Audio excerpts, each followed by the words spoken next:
Bill Burr, Patrice O'Neal, Keith Robinson, Jim Norton, Colin Quinn, myself. When I say we would sit at this table, for 4 to 5 hours, and it would be nothing but beautiful trashings to one another. This is something that you're doing to, this is going to raise money for Patrice O'Neal, one of the great, funniest stand-ups ever. Funniest comic I ever saw. Unfortunately, passed away. I'm going to try to get through this, and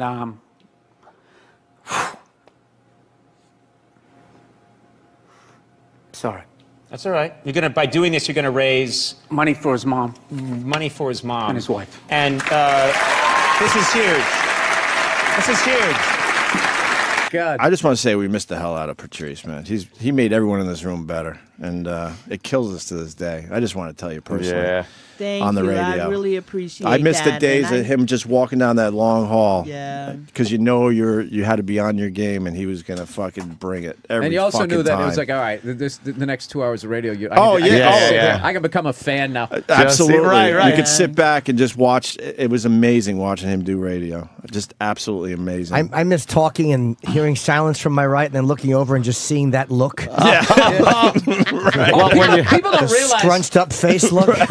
People don't realize like how many bad jokes you got away. Like he would be looking over, like everybody else would be laughing, and then you just felt him. Right. You felt his head turn, and then you make that face, and you just shrug your shoulder. I know it's not up to your level, but this is all like this is the talent. I was you born think with. you knocked one out of the park, and then he's just looking at Sometimes you. he would do it just because you got a good laugh, and Right. and he saw you happy.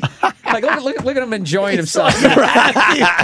For a second. Was that funny? Was that like but he would let you know, man, when you were being funny. When you got a laugh out of Patrice, Oh, it if was you ever made him laugh, it was the amazing greatest feeling. thing ever. Yep. So It's like you got called up to the majors. absolutely.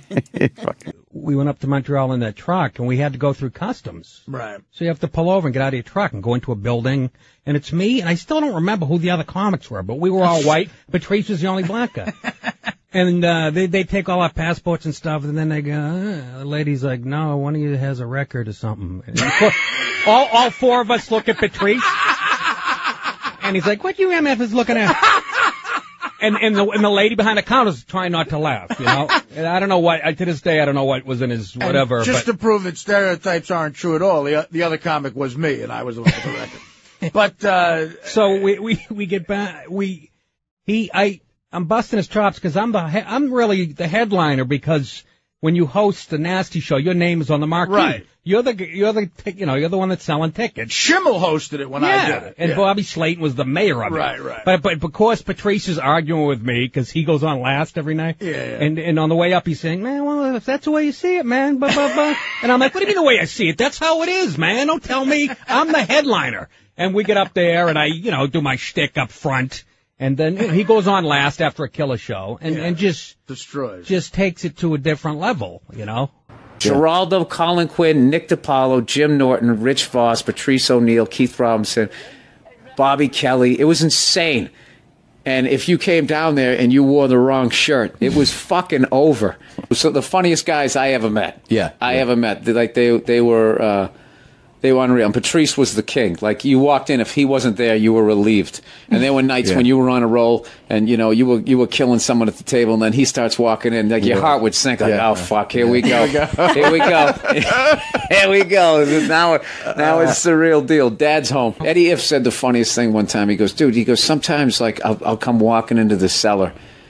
And he goes, he would, just as he walked in, Patrice would be killing at the table, and then just see Eddie come in and be like, and just start yelling over at him. And Eddie said that I would literally think, fuck, he saw me.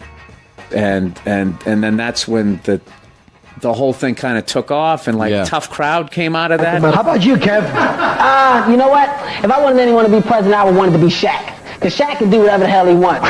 Shaq can call a UN right now and tell him that he wants to bomb France. They're going to say, but why, Shaq? They didn't do anything. I don't know. I don't like the basketball team. I think the basketball team stinks. I want to drop a bomb on them.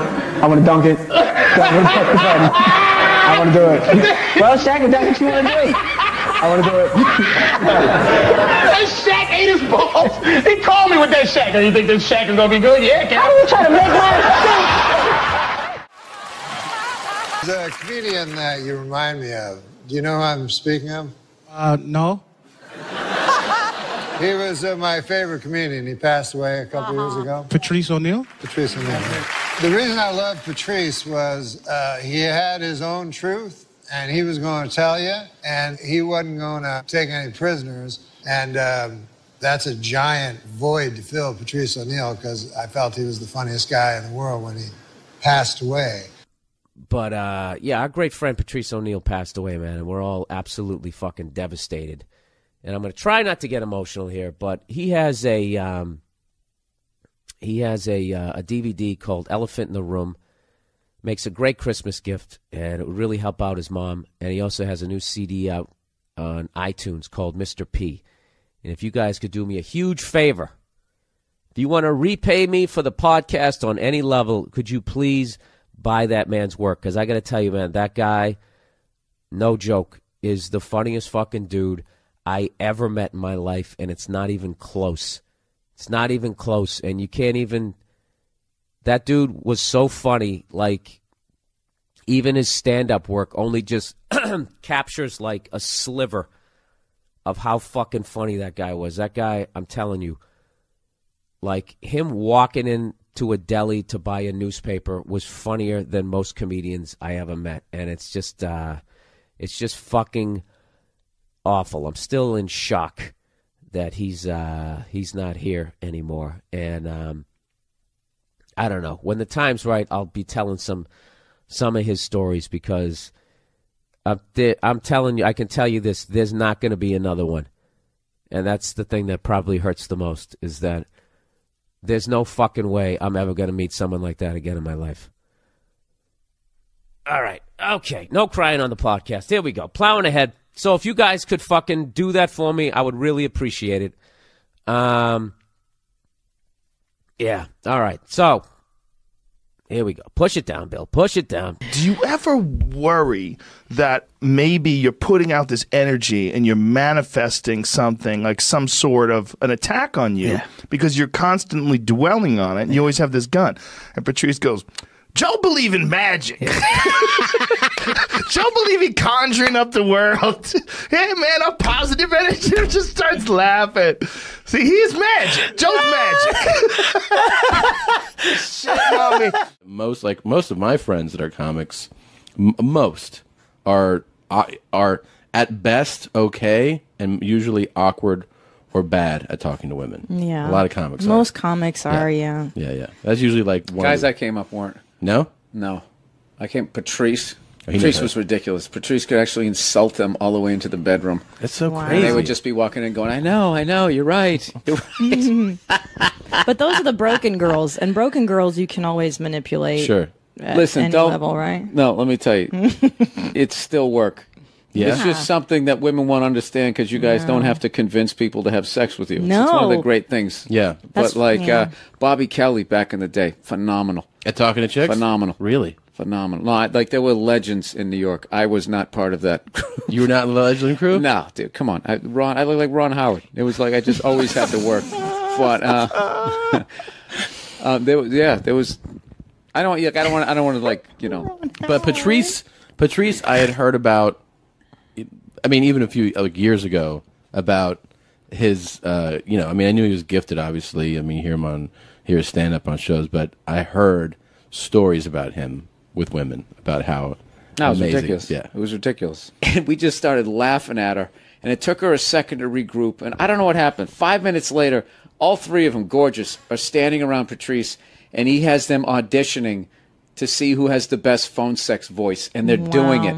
Unreal. Because he had them all convinced that despite how they looked, their voices were so annoying that most guys actually secretly didn't like them, wanted them to shut up, and didn't want to hear their opinions. Yeah. And they bought into that. Yeah. And next thing you know, they're trying to prove to him that they can be sexy. And they were like, they were all nines. Yeah. Wow. Like a 9 in New York, too. Yeah. Super smoking. Yeah. So that was incredible. I saw one time walked up to a girl, and she was gorgeous, and she had this little scar on her forehead, and he comes walking up with his big stupid finger. She was sitting down, and he goes, I like that. And he pointed right at her scar, and she was like mortified. And that's just how we would. You just started off balance with him. Yeah. And then he just kept pushing your shoulder verbally. Every time you would start to regain your footing, he would find something else. And he would just trash you for an hour. And then you loved him. Yeah, no, some nights you hated him. You literally wanted to kill him. Like, he would make you so many, he would start laughing at you. It was brutal. I beat him once in 20 years of knowing him. At the game, one time, which is basically? inevitable. Yeah. I mean, it's inevitable Yeah. at least once you're going to win. Yeah. I just got him. We were on the phone. It was a 3-way call, me, him, and Bobby. And I was using all of his techniques, which made him mad. Yeah. And then he was off his game. He didn't talk to me for like 3 days. He was so upset. But it was literally like, when they drag some idiot out of the stands and he hits a half-court shot. Sure, You drag enough idiots out there, eventually someone's going to hit it. Yeah. That's basically what happened. But other than that, I think, so I was basically 1 in 17,000 conversations with him. No, he pounded. Yeah, we used to gang up on him. And he could still. We gang up on him, and you'd get him for a little bit. It's just like, I can't. It's like one of those video games you just can't defeat unless you go online and you get the cheats. The cheats where we would gang up on, try to gang up on him, and he would still effortlessly. And then you'd hope you'd have solidarity with the person that you ganged up on, and then he'd get you with something, and then your friend just had to start laughing at you, and then you were done. Then you were done. And then they wanted Patrice to stop trashing them, so then they would pile on with Patrice, and then it was brutal. So then you'd have to try to get it off you onto somebody else. And you just, That's so awful. It's so awful. It sounds terrible. It made us better. We used to go downstairs at the cellar, and you'd be upstairs, and you'd have some new bit, and somebody would hate your joke. Like Keith would hate it, or Patrice would hate it. It just as long as one person hated it, they would bring it up and start saying how awful a joke it was. And then everybody would pile on. And then you have to be like, fuck you, I'm still doing the joke. And then you go downstairs to do the joke, and everyone would be staring at you during your set, dude. And it was brutal. Wow. And even if you committed and the joke got a laugh, Patrice had a laugh that was so loud he could shut the crowd up. Yeah. And he knew when to laugh. He just knew what he was doing. Yeah. He was a nightmare. Yeah. He was a nightmare. I loved him to death, but when he was on you, it was a fucking nightmare. And it didn't end when you went on stage. Right. Jesus. Yeah. Well, that's why we look at all these fucking people now. Like, I can't even relate to them. Like, this whole the new thing. It's like nobody I feel like this old guy, like, hey, we used to give each other shit. Oh, yeah. It wasn't supportive, but it was supportive because you were... No, you're helping each other out with that. Yeah. For sure. Well, that certainly made, like, somebody heckling you after that point of sitting there having Norton, Keith, Voss, and Patrice on your ass at the same time, and then Kevin Hart came along. If you had all 5 of them trashing you, like, when you went on stage, if somebody heckled you, it was hilarious. Yeah. Because you just dealt with fucking 5 of the professionals. Yeah, professionals, yeah. Yeah, that's so professionals, ridiculous. That's what you're describing is so foreign to me in comedy. There were comics who literally avoided going to the cellar just because of that, or they would just go downstairs and do their set and then they leave. They wouldn't go upstairs to the table. Really? Yeah, and the whole table came about, I think, because of Patrice, because Patrice got kicked out of the club. So we loved him so much, we just would go where he was. So he would be like in front of the club. So we would all just go outside, and they didn't know how to deal. And I remember they were telling him he had to leave, and he was just like, "Oh, else what?" He's like, "You'll never, ever, ever, never play this club." He's like, "I'm already kicked out of here, motherfucker." So we were all just laughing. So then he got kicked out of the club, though, like out of the cellar. The cellar kicked him out. Why? I forget why. Okay. I forget why. He just for being Patrice, right? Yeah. Okay.